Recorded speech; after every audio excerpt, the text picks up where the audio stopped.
విశాఖలో రాజకీయం వేడెక్కింది. వరుస ఘటనలతో ప్రశాంతంగా ఉండే విశాఖపట్నం పొలిటికల్గా హాట్ టాపిక్గా మారింది. వైసీపీకి దెబ్బ మీద దెబ్బ పడుతోంది.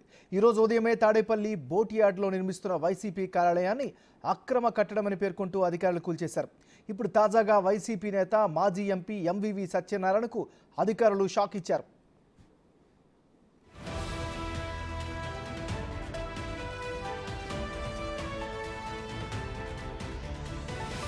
ఎంవివికి చెందిన ఎంవివి పీక్ వెంచర్కు జీవీఎంసీ స్టాప్ వర్క్ ఆర్డర్ ఇచ్చింది. ఆసిల్మెటా టాయ్కూన్ కూడలి వద్ద సిబిఎస్సిఎన్సి స్థలంలో ఎంవివి పీక్ వెంచర్ నిర్మిస్తున్నారు. ఆ స్థలంలో ఉన్న రాళ్లను తొలగించేందుకు పేలుడు పదార్థాలను వినియోగించి బ్లాస్టింగ్ చేస్తున్నారు. దీంతో సమీప భవనాల పునాదులు దెబ్బతింటున్నాయని స్థానికులు ఫిర్యాదు చేశారు. ఈ క్రమంలోనే జీవీఎంసీ కమిషనర్ చర్యలు చేపట్టినట్లు చెబుతున్నారు.